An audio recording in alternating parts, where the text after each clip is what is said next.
ఇలాగే దారి తీస్తే ఇలాగే పోతూ ఈ మహా అంటే ఏం చేస్తారు, జైల్లో పెడతారు. ఓకే, పెట్టుకొని కన్నా మొదలు పెడితే అందులో వైఎస్ఆర్సీపీకి ఉన్న బలం దీన్ని దృష్టిలో పెట్టుకుంటే మీ జైళ్ళు ఏవి సరిపోవు. దీనివల్ల ఎవరు భయపెట్టలేరు.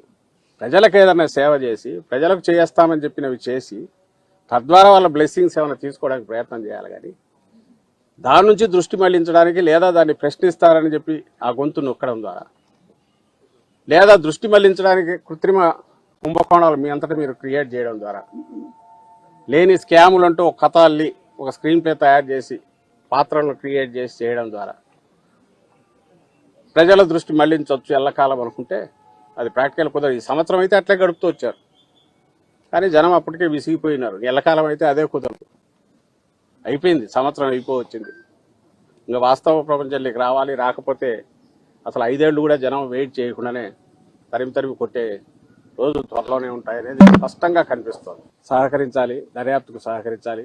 అది కేసు ఎలాంటిదైనా అందులో వాస్తవాలు లేకపోయినా తప్పుడుదైనా వచ్చాం.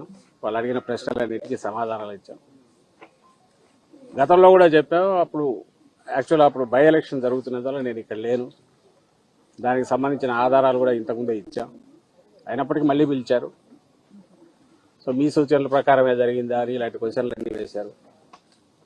ప్రజాస్వామ్యంలో ఎవరు బూతులు అట్లా పట్టాభిలాగా బూతులు తిట్టినప్పుడు బాధపడతాం, ఆక్రోశం వస్తుంది. ఇందుకోసం ఆ రాజకీయాల్లో ప్రజా జీవితంలో ఉండే బాధ కలుగుతుంది. కానీ అంత అసభ్యకరంగా ఘోరంగా ఎవరు వినలేనంతగా మాట్లాడు. కానీ దాడులు పరిష్కారం అని అయితే మేము అనుకోము. అలాంటి వాటిని మా నాయకుడు కానీ మేము కానీ ఎంకరేజ్ చేయము.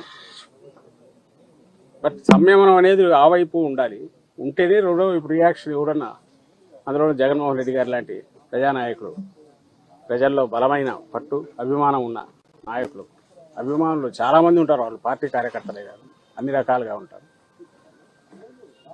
అలాంటి పరిణామాలు ఏం జరగకూడదు అనుకుంటే మాట్లాడేటప్పుడు సంయమనం ఉండాలి. అది ఇటువైనా అటైనా ఎవరికైనా సరే పబ్లిక్ లైఫ్లో ఉండదు. అటు రెండు కరెక్ట్ కాదని చెప్తాం. ఇప్పుడు కూడా అదే చెప్పాను. కానీ దీనికి సంబంధించినంతవరకు నేను లేని ఆ రోజు అని చెప్పినా కూడా ఈరోజు మళ్ళీ అడిగారు. తెలిసిన విషయాలు ఏమన్నా చెప్పమన్నారు. తెలియనివే మొత్తం మీరు అడుగుతున్నవేవి నాకు తెలియదని చెప్పాను. మళ్ళీ పిలిస్తే మళ్ళీ వస్తామని చెప్పాను. ఇది కేసుకు సంబంధించి ఈరోజు జరిగింది.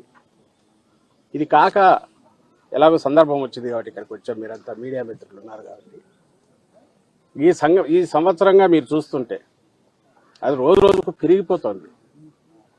ఈ సోకాళ్ళ రెడ్ బుక్ పాలన అనేది ఆ రోజు అతను లోకేష్ అంటుంటే ఏదో పొలిటికల్ రిటారిక్లో పార్ట్గా అన్నారనుకున్నాం. కానీ లేదు, వాళ్ళ తండ్రి కొడుకు ముందు నుంచే ఒక పథకం ప్రకారము రావడమేంది లేదు, రాక ముందు నుంచే ఎన్నికల కమిషన్ పరిధిలో ఇంకా మేము అధికారంలో ఉండగానే, జగన్మోహన్ రెడ్డి గారు వైఎస్ఆర్సీపీ అధికారంలో ఉండగానే ఎన్నికల కమిషన్ పరిధిలోకి వచ్చిందని చెప్పి దాని ద్వారా ఎంత అడ్డగోలుగా వ్యవహరించారో, ఎంత రాజ్యాంగ విరుద్ధంగా రాజ్యాంగాన్ని ఉల్లంఘించి వైలెన్స్ క్రియేట్ చేశారో అందరూ చూసాం.